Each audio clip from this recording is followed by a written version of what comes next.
Okay, good morning everybody, it's Mike. Thanks for jumping on with me this morning. This week I'm talking about capture and conversion. What's that mean? Well, turning a lead, a prospect, into a loyal customer and eventually a closing. And it's so important because as an industry, we are crack addicted to leads, right? We want leads. Oh my God, we're just obsessed with leads. We want other people to give us the leads. That would be great. And then I just unlock doors for people. That's the little fantasy I had when I got into this business.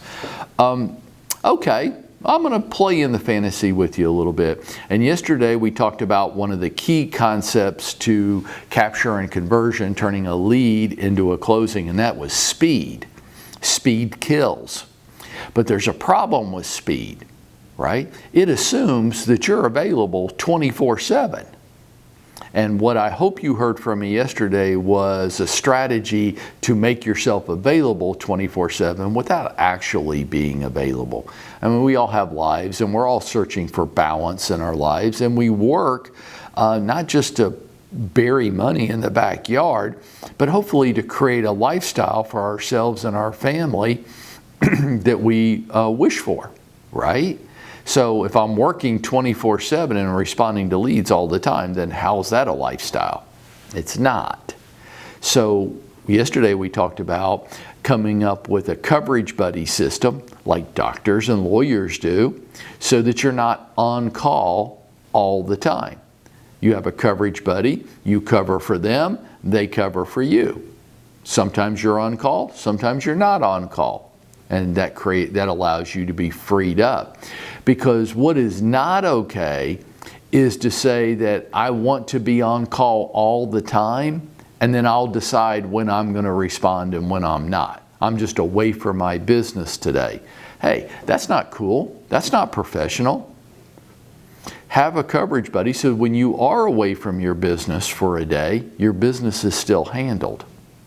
Okay, today I want to talk to you about something a little different than speed, and it's the obligation that you have to your lead referral sources. Now, I'm not talking about buying them gifts or giving them cash or violating any license law requirements about that. I'm not talking about that at all. What I'm talking about is if you give me a referral, a lead, I have an obligation to keep you in the loop with my progress with that lead. On a very regular, I'll contend, weekly basis. Hey Mike, thanks for referring Dan and Sally to me.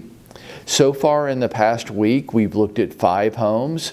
They saw one that they liked, but it went under contract before we were able to place their offer. So now we have isolated what their preferences are, and I'm optimistic that we'll be able to look at more homes this week and hopefully be able to get them in the new home soon.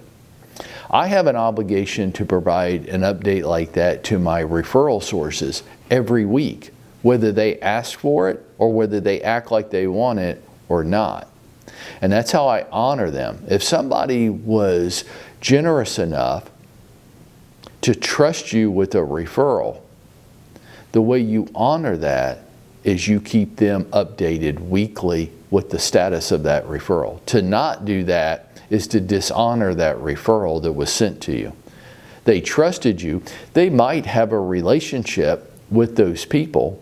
When they run into those people, they kind of want to have a vague general idea of where they are in the process so that they just didn't staff them out and forget about it.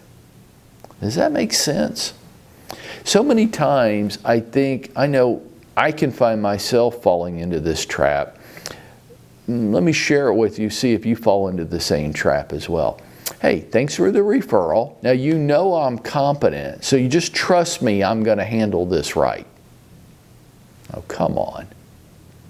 I mean, maybe the person trusts me, maybe they don't, but the way I build trust and credibility is not to ask for assumption.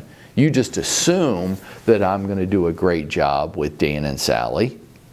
I tell you every week about the job I'm doing with Dan and Sally, whether you act like you want that kind of update or not.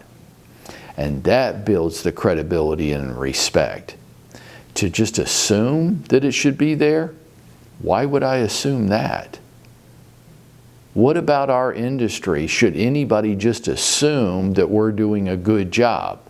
We don't have that kind of reputation as an industry, because there are enough weak people in our industry where we all get painted with that same brush. We don't like it, it's frustrating, it still exists. So don't assume credibility, earn it by keeping your referral sources very up to date with what's going on. The way they'll interpret that on their side is, I'm so glad I gave that referral to Mike. I knew that he would do a great job with these folks. And by doing that, that is exactly how we go out there and we make it happen for ourselves each day.